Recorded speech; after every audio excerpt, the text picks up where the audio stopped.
Ladies and gentlemen, welcome to the Opera Theatre of the Sydney Opera House and the Festival of Dangerous Ideas. I'm Stephen Crittenden, and today in this session we're asking whether the religious will inherit the earth. In 1992, in the immediate wake of the collapse of Soviet communism, Francis Fukuyama published a book with a very catchy, very hubristic title, The End of History.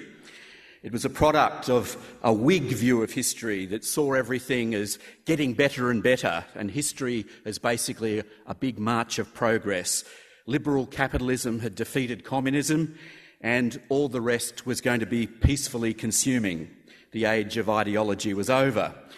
A few years later, Fukuyama's former teacher at Harvard, Samuel Huntington, wrote an essay that became a book called The Clash of Civilizations and the Remaking of World Order. He said he'd written the book to shake his students out of their complacency, and the book argued that the next big wave of world conflict would be between civilizations and religions, Islam and the West, ultimately perhaps the West and China. Religion was back, but of course, as we know, it had never really gone away. And then September 11 happened, and Huntington's book, not Fukuyama's, has shaped debates about Islam and the West ever since. And I guess this is where Eric Kaufmann's extremely interesting and provocative book comes in. Eric is reader in politics at Birkbeck College at London University, and the book is entitled Shall the Religious Inherit the Earth? And it provides a heady mixture of politics and religion and sociology and, above all, demographics. And he argues that we can see that the ultra-Orthodox in Israel or the Muslims in Europe or the religious right in the United States are on course to becoming very much more numerically significant and therefore very much more politically significant than they are now. Now, before I invite Eric to take the floor, let me just say that he's going to speak for 40 minutes approximately, and we've got microphones, one over here and one over here, and when he's finished speaking in about 40 minutes' time, you're invited to come to the microphone with your own questions and we'll keep the discussion going. So please welcome Eric Kaufmann.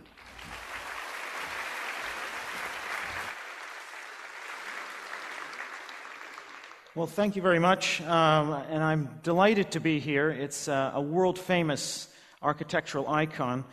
I also would like to thank the festival for bringing me here to Australia. This is my first time in Australia, and before I came, people told me that Sydney was a lot like my hometown of Vancouver, British Columbia. The difference, of course, is that in Vancouver we only get about 2 months of decent weather a year, even though I do know that out there it does look a bit like Vancouver right now.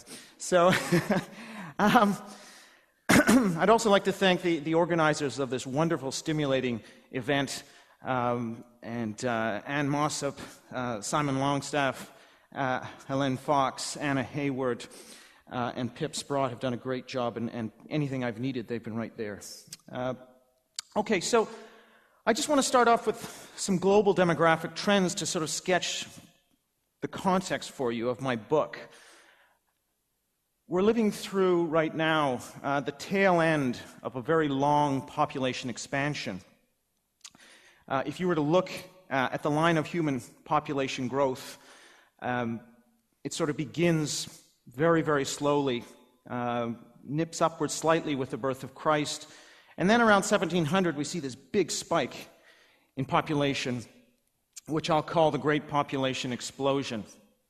And so the story of our species really has been one of expansion and growth. Out of Africa 40,000 years ago, spreading territorially, increasing in population. But according to the United Nations, in about 2085, world population will peak at 9 billion, and we will enter into a phase of global population contraction. The first time in human history where we have a voluntarily induced global population decline. And I want you to ponder the significance of that. So we have to ask ourselves, are the ideas that accompanied the big spike in population of the years 1700 to 2050, that is, the ideas of the Enlightenment, of liberalism and progress, necessarily going to be the same ideas that accompany the great contraction of human population that'll begin at the end of our century? already we can see straws in the wind of the great shrinking, as I call it, of population. So the world's rural population has now, just in the past decade, begun to decline. That's an early indication. If we go to Europe, if we take the population of Europe, including Russia, it's expected to decline by 25 million in the next 20 years, and then between 2030 and 2050 by another 55 million. So you see there's an acceleration of population decline because total fertility rates, that is, the number of children a woman will bear in her lifetime, have been below replacement for 30 or 40 years. And so after the demographic momentum wears off, population begins to decline. As populations shrink, there are fewer mothers begetting fewer children and so forth, so you get a compounding effect and an acceleration of both population increase in a time of explosion and decrease in a time of shrinking and contraction. So, for example, a country such as Italy with a total fertility rate of 1.3, if that persists, in a century, Italy will be a quarter of the size that it is today in population. So that's an astounding shift caused by low fertility. And there are about 35 countries that are at a TFR, a total fertility rate of 1.3 or below in the world. And it's proven extremely difficult for governments in Southern and Eastern Europe and in East Asia, where fertility rates are at these very low rates, to get those rates up. They've been throwing money, baby bonuses, all kinds of tinkering with social policies, but it's very difficult to get those total fertility rates up. And just a little note on demography. Some of you who may think, well, this is crystal ball gazing, these are just forecasts. Demography is actually the most predictable of the social sciences, because we can look at an age structure. We know what the 50-somethings of the 2050s are going to be like because they've already been born. A very young age structure is going to lead to a larger population in the future. And so the UN projections are a good guide to the future shape of our population. Now, most of our lifetimes, we're going to be living through a transition period between the great population explosion and the great shrinking. And in this period, we're going to see a peak of demographic inequality in the globe. So we're going to have population explosion continuing in the developing world, in the tropics, and population aging and decline in the developed world. And so for example, in 2050, most of the countries of Western Europe are going to have between 35 and 40%, even 45% of their populations over the age of 60. We really don't even know what a society looks like when 40% of its population is 60 and over. We've just never been there before. That's uncharted territory for human societies. At the same time, as of 2005, there were 65 countries that had populations where 2/3 or more of the total were under the age of 30. The youth bulge population explosion is continuing, particularly in the Muslim world in sub-Saharan Africa. And so, for example, in 1950, there were 2.5 Europeans for every African. In 2050, according to the UN projections, there will be 4 Africans for every European. So these are dramatic demographic changes. And now I think you might legitimately ask, what does all this have to do with religion? After all, we're here to talk about religion. And I guess that sort of prompts the question, how do people get religion? Do you just sort of roll over in bed one night and go, praise the Lord, I found religion? Or do you hear a knock at the door and the Jehovah's Witness or Pentecostalist who eventually grinds you down and you say, okay, I'll be religious? Not really. Most people get religion the old-fashioned way, through birth. So that connection between birth and religion is the connection between religion and demography. Even in the United States, where 40% of people change their religion at some time in their life, most of that switching is going on between closely related denominations. And actually, immigration and differential fertility between groups, that is, demography, is a bigger driver of trends in the American religious marketplace than switching behavior alone. And that's even in the United States, which has an extremely free and lively religious market.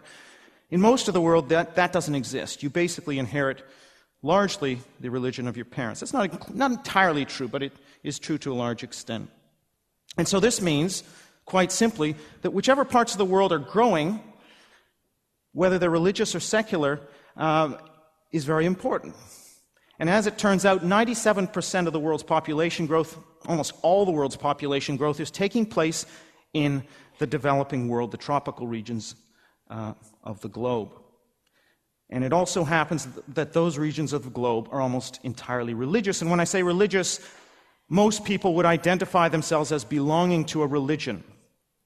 Whereas the parts of the world where significant numbers of people say they have no religion, such as Western Europe and East Asia, are shrinking in population and are at the leading edge of the great shrinking of population. And so it's not surprising that already, according to the World Religious Database, the proportion of the world that is religious has increased from 81% in 1970 to 85% today. That's partly due to the collapse of communism, but they predict that by 2025, that number will be up to 87%. So the world as a whole is becoming more religious, not less religious, and that's an established trend. Just in case you thought we were all going in the direction that Christopher Hitchens and Richard Dawkins foresee. But still, and I think legitimately, someone like Hitchens or Dawkins could say, well, this is happening, that's fine, that's happening globally, these are growing pains. It's happening in the poor world, but that's not really going to affect what happens in the rich world, because after all, we see churches emptying out, the pews are full of gray-haired people, the new atheists are selling like hotcakes. Clearly, something else is going on in the developed world, and we don't really need to worry about what's going on out there. But I don't think that's correct. I actually think the trends that are happening worldwide, inevitably in an age of globalization, are going to affect us. And so, for example, if you walk the streets of London, New York, Los Angeles, any major Western city, you look at Sydney. I took the train up to the Blue Mountains. It was lovely. And what's quite interesting is as you go through those western suburbs of this city, you see just how diverse the population is. And I'm sure 40, 50 years ago, that wasn't the case at all. And so in a very relatively short time, we've seen dramatic ethnic shifts in many Western societies, many Western cities. And many people are fine with that. They profess to be, okay with the idea that white populations are slowly, perhaps, being replaced by non-white ones. Ethnically, that's not an issue. But let's think about another scenario, and that is secular populations slowly being replaced by religious ones. Is that possible?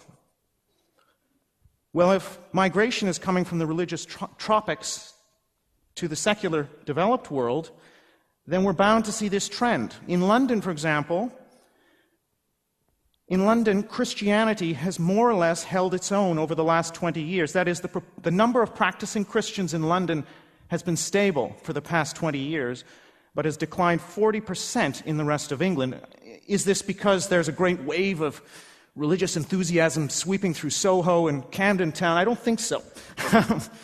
And a simple look inside a typical London church will answer this question very easily. Over 60% of London's practicing Christians are non-white. A large proportion of the rest come from Eastern Europe. Immigration has clearly been the reason that Christianity has done so well in London. And this is true in Paris and other West European cities.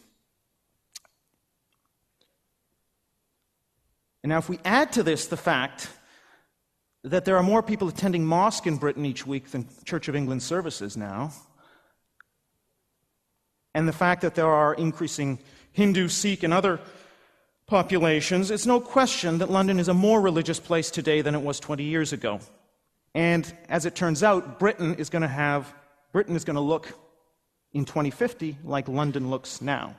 So we're actually going to see stability or growth in the religiosity even of these very secular Western European societies. So the idea that religion is about to die in Europe is a myth. Now, still, and I think many people would rightly object, well, that's true. Yes, migration, demography can lead to religious growth, but really once the kids discover British culture, they're going to assimilate, and as they assimilate, they'll intermarry and they'll lose their religiosity, and they will converge to the secular norms of the society, the host society. That's been true for a small number of groups, particularly West Indians, but it has not been true particularly for non-Christian groups. So if you look at Muslims, Sikhs, and Hindus in Britain, the British-born generation is as religious as the parents. In many cases, even more religious. The proportion of British Muslims who support Sharia law, religious schools, veiling, is actually higher amongst those under age 35 than amongst those over the age of 55. And this actually agrees with some work in sociology of religion known as cultural defense theory that argues that when religion finds a secular role in society, such as a prop of identity, so if you're a Bangladeshi in Britain, your religiosity is a prop of your identity. It's cool to be Muslim in those communities. And so the fact, therefore, that religion serves as a boundary marker of ethnic identity gives it work to do in a secular society and insulates it from secularism. So in a way, the growth in religion is not just going to be dissipated through secularization, because we have not yet seen large amounts of non-Christians leaving their faiths.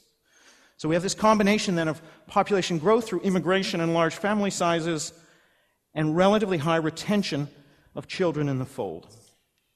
Now, there are still many of you who will be skeptical of the idea that something as crude as demography and population change can reshape the world of ideas in society. But I want to give you two examples of where I think this has already occurred, two very prominent examples, one being the Islamic revival post-1970 in the Muslim world, and the second, the rise of the new Christian right in the United States since 1980.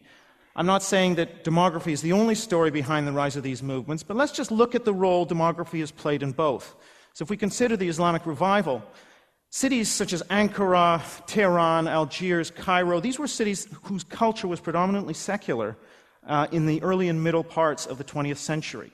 However, the countryside was undergoing population explosion. The countryside being a pious, traditionally religious countryside, migrants flooding into the cities became the shock troops of Islamism. I'm not saying that this was the only thing that happened. There was the Six-Day War and the end of the Cold War, which obviously fed into this. However, you had a constituency there which overwhelmed, to some degree, the secular culture of these places. Likewise, in the United States. In the United States, there's a very famous article by Mike Hout, Andrew Greeley, and Melissa Wild that came out, which looks at white Protestant Americans, and it shows that in 1900, amongst white Protestant Americans born in 1900, fully two-thirds were members of mainline or liberal denominations. Amongst those born in 1975, almost two-thirds were members of conservative evangelical denominations. So how does that change actually happen? Is it the fact that Episcopalians are suddenly becoming Southern Baptists? Actually, it turns out there's been very little switching in that direction. The big change has come about because conservative denominations like the Southern Baptists had about a one-child fertility advantage, which they maintained through much of the 20th century. And so by the time we get to those born in 1975, you have a majority of American Protestants who are evangelicals, and all of a sudden the moral majority comes along and can tap into this ready-made base. And to some extent, that neutralizes the secularizing effects of the 1960s in American politics. So in two cases, I think demography's played a very important role in boosting religious politics. And yet many would say, okay, well, that's fine, but in the future, with rising prosperity, rising education, particularly for women, religiosity and family sizes will go down. I think and this is the argument of Pippa Norris and Ron Inglehart, two well-known American political scientists. And I think they're right to some extent. Family sizes will go down and already are going down, particularly in the developing world. Iran, for example, now has below replacement fertility. So that's true, although these countries are not becoming secular. But I think more important, and something that Norris and Inglehart, with their sort of classical modernization perspective, secularization perspective, what they really are missing is religious fundamentalism. Religious fundamentalism is as modern a response as secularism. In fact, religious fundamentalism is and was created specifically in response to secularism. In the 19th century, if you look at Judaism, Christianity, Islam, the fundamentalist movements are all actually relatively recent. And I think what's going to happen in the future, in the long run, is not what Norris and Inglehart think, which is that eventually everybody will become less religious as they get wealthier. But what I think is going to happen is the differences between different parts of the world in their religiosity will steadily grow less, but the differences within countries will grow greater. So in the next, say, 50 years, we're going to see religion increase, traditional religiosity increase on the back of third world population growth. But long term, what I see is within countries, religious fundamentalists are growing vis-a-vis seculars and moderates. But the differences between different countries grows less. And I think a paradigm case for this is Israel, which is a good window into the kind of phenomenon I'm talking about. So in 1948, the new Israeli Prime Minister, David Ben-Gurion, looked at the ultra-Orthodox, a small community, and said, well, here we have a fading relic. And Ben-Gurion was part of the secular Zionist movement, explicitly secular, opposed to the religious, the Orthodox, who would have the Jews not create a state. So he's opposed to them. And he said, but look, we'll give them a sop, we'll give them the right to officiate at marriages, we'll give them exemption from serving in the military. Here's 400 exemptions. Keep them quiet, they're only going to die. Well, they didn't even use those exemptions then. In 2007, however, the number of exemptions was up to 55,000. If you look at the Jewish school system in Israel, in 1960, no more than a few percentage were ultra-Orthodox. Today, a third of Jewish first graders in the Israeli school system are ultra-Orthodox. And so you have this dramatic population growth of the ultra-Orthodox. Well, and this is not just in Israel. In the diaspora, too, if you look at observant Jews in Britain, they make up ultra-Orthodox make up 17% of the observant Jewish population of Britain. However, they account for fully 3/4 of the births to this population. And what the ultra-Orthodox are able to do is to combine high birth rates with, first of all, low mortality, because they live in modern societies. So fundamentalists will avail themselves of modern medicine, but they'll just reject modern mores. And at the same time, they lose very few children to secularism because of their very effective communal boundaries. And this is something that all fundamentalists have become quite good at, is setting up parallel institutions. It might be in Islam, it might be the Deobandi or Salafi madrasas. For the ultra-Orthodox, yeshivas.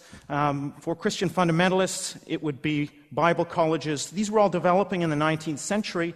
In the 20th century, we see radio and television ministries, religious shopping malls, even theme parks, beaches, hotels. So you have this separation from the mainstream of society, which helps to keep the children in the fold.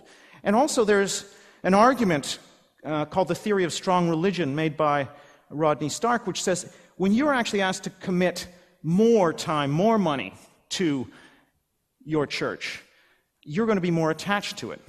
It's not just a compartment of your life. For the very conservative denominations, it's almost your entire life. Whereas if you're just a Reformed Jew or an Episcopalian, that's just one sphere of your life, so you can drop that and move on. However, if you leave a conservative denomination, that's your friends, that's your family, that's your identity. You really have to cut yourself off from your past in a dramatic way.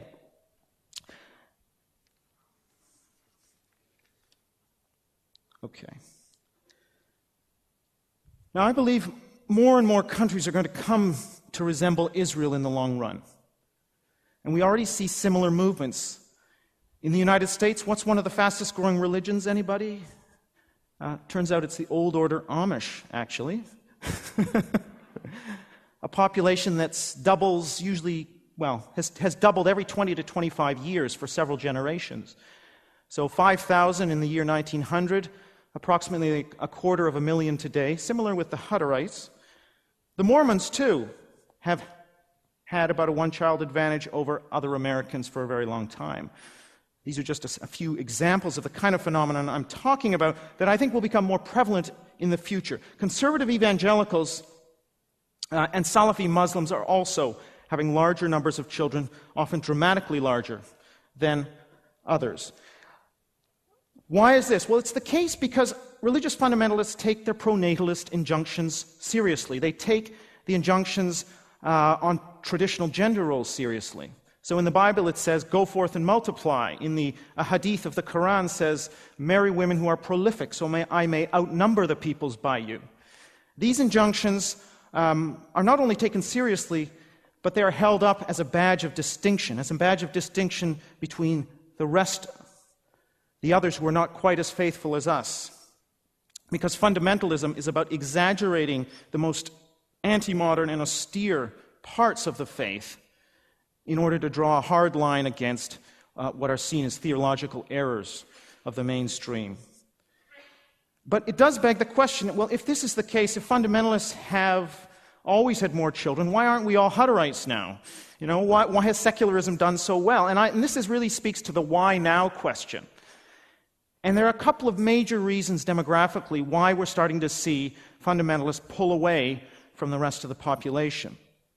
First of all, material incentives used to be overriding in importance when it came to how large a family to have. You needed children to work the land, to pay for you in your old age. You simply didn't have a choice. And also most of them died, so you had to have a lot. Well, today, between the welfare state and modern medicine and urbanization, that's no longer playing a role. Secondly, the link between sex and procreation has now been broken by contraception. So how large your family is increasingly a choice. And when it becomes a choice, your values, whether you're secular or fundamentalist, take on a much greater importance. And so it's really as we move into modernity that cultural values start to matter more for fertility. And this comes out of something called second demographic transition theory in demography. So the trend towards very low fertility is spearheaded by secular people. Throughout the world, next to a woman's marital status and her education, her religiosity is the most important predictor of how many children she'll have. And so seculars are spearheading this trend towards very low fertility, and the religious, particularly fundamentalists, are resisting this shift, which is in fact the shift that's driving the great shrinking that we're talking about, or at least one of the causes of the great shrinking. And not only that, as populations decline, as fertility rates drop, the percentage difference between religious and secular increases, because if you think about it, if fundamentalists have 5 children and seculars 4, that's only a 20% advantage. If fundamentalists have 2 and seculars 1, that's a 100% advantage. And so this kind of logic is also playing out. Not only that, we have fundamentalist movements that are explicitly noticing this and saying, hang on, if we breed, we're going to win here. A good example of this is the quiverful movement in the United States. The quiverful movement, whose unofficial leader is a son, Doug Phillips is the son of one of the founders of the moral majority in the United States. It was well connected to the mainstream of evangelicalism. Doug Phillips' philosophy is that of a 200-year plan for domination of the United States, and he's been extremely explicit about this, that through having large numbers of children while everybody else's fertility drops, their group can increase in power. And in fact, quiverful men speak of themselves as patriarchs who will preside over dynasties of hundreds of thousands of descendants in a couple of centuries. They're obviously good mathematicians as well as theologians.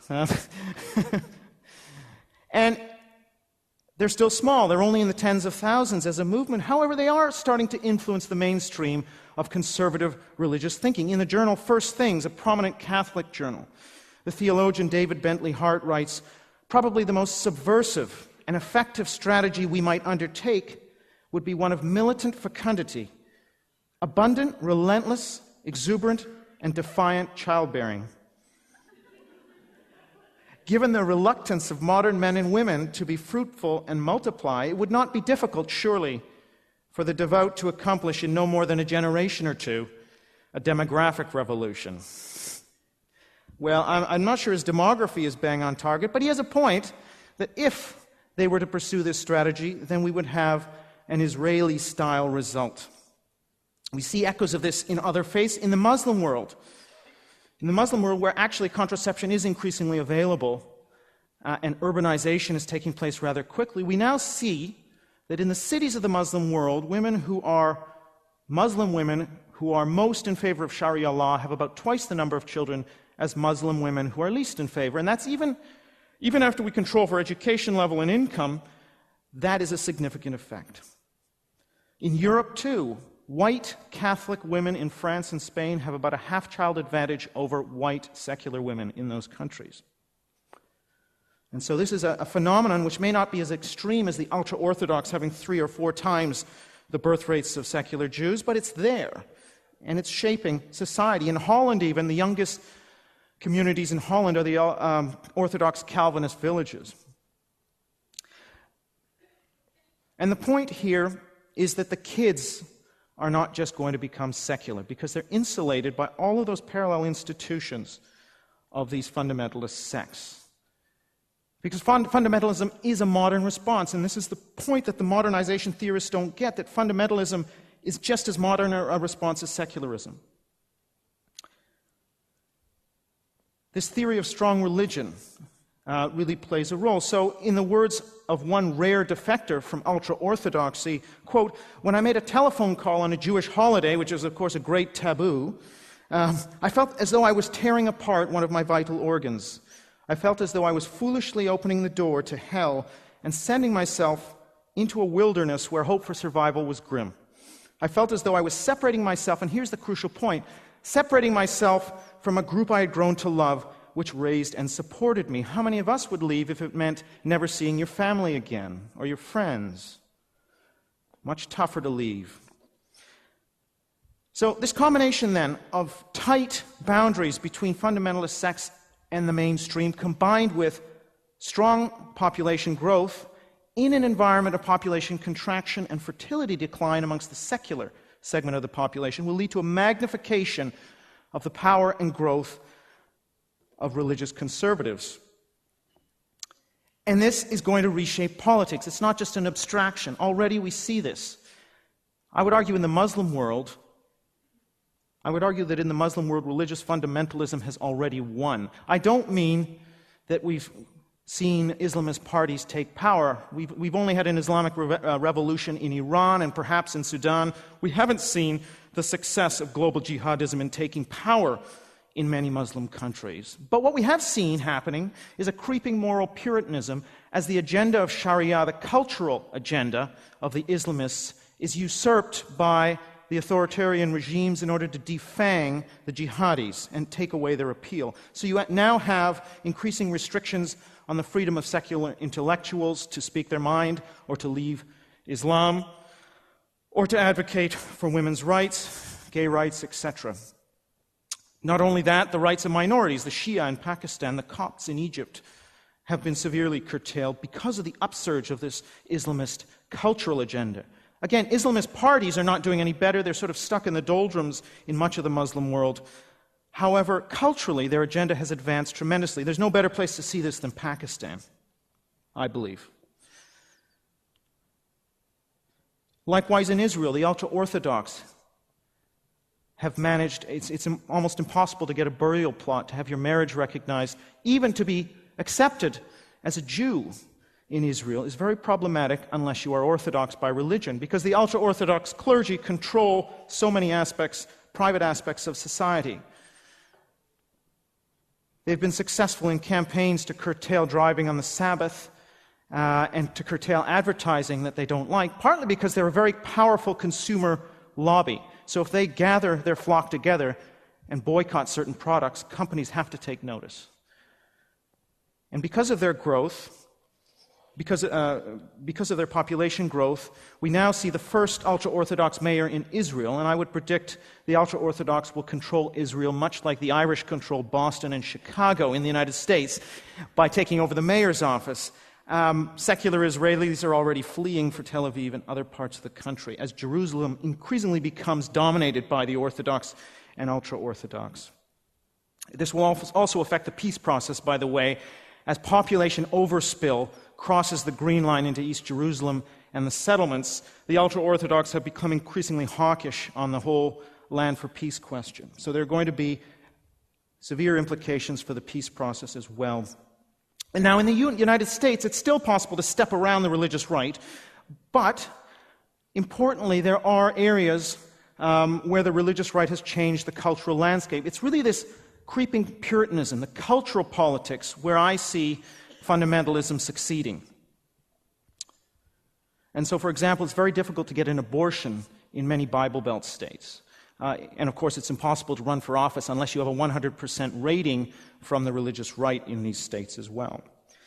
But another area where I think we will start to see religiosity affect politics is in terms of interfaith activism. If you consider Proposition 8, which is the anti-gay marriage proposition in California, which passed in 2008. This passed in a state which voted 61% for Barack Obama, and yet it voted against gay marriage. Well, if you look at the coalition that was built, it consisted of Latino Catholics, African American Protestants, white evangelicals, Mormons, Catholics, you name it. They were all coming together on an issue they cared about. So in our increasingly plural Western societies, it's not beyond the competence of these diverse religious groups to get together when they have shared interests. And in fact, in the United States, many of the divisions, Protestant, Catholic, Jewish, that used to exist have been overlaid by a much stronger division between the religious and the rest. So conservative Jews vote predominantly Republican. Orthodox Jews vote predominantly Republican. Conservative Catholics, conservative Protestants, they all vote together rather than for their own. So a conservative Catholic certainly would not support John Kerry for president. We saw that in the 2004 election. And as Jeffrey Robertson mentioned last night, this is even taking place at the global level. Jeffrey Robertson mentioned that we see Iranian mullahs, Rafsanjani, breaking bread with Sunni fundamentalists such as Yusuf al-Qaradawi, who incidentally runs a Salafist talk show, just in case some of you are bored one night. So if you want to see a religious talk show, you go to Qaradawi. And they are making common cause with the Vatican and with American white evangelicals and Mormons to combat the spread of family planning and women's reproductive rights in the United Nations. Again, you see that groups which theologically are very opposed can get together very nicely when it comes to issues they care about, moral issues. Mormons, 95% of them vote Republican, despite the fact that white evangelicals think that they are not Christians. And so just because you have divisions doesn't mean you can't get together on issues you care about, like abortion, gay rights, and so forth. So this is a forum about ideas, and I've talked a lot about demography and how it shapes politics. Many people, when it comes to ideas, believe that ideas change because a better, more catchy worldview comes along. But that's not the only way ideas change. Sometimes material factors lead to changes in ideas.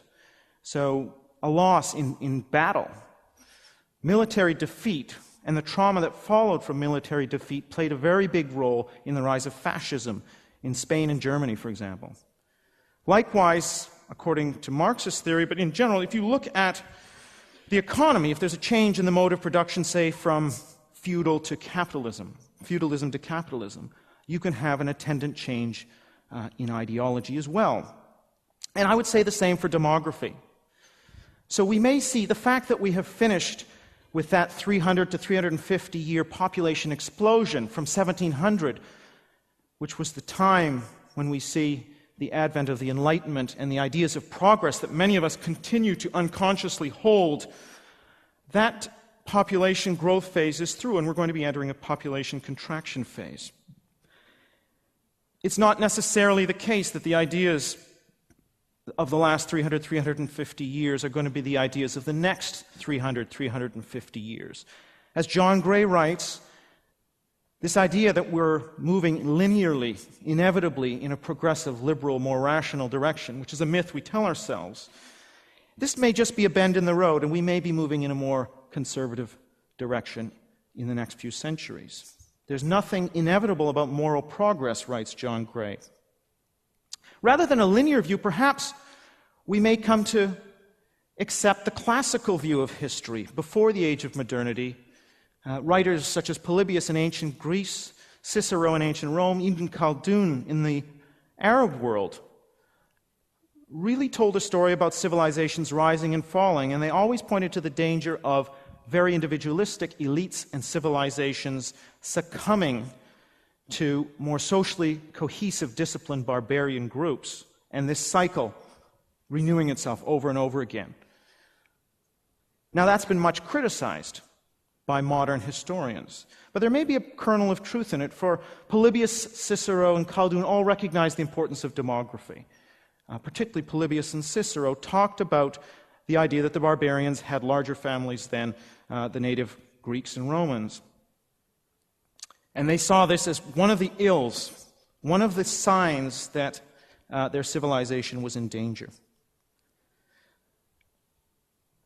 In our case, it's not likely going to be a sacking of modern liberal civilization by socially cohesive barbarians. I agree with Francis Fukuyama. Our weapon systems are too advanced to permit that to happen. However, what we might have instead is this gradual hollowing out, this consumption or this consuming of secular society from within by religious fundamentalism.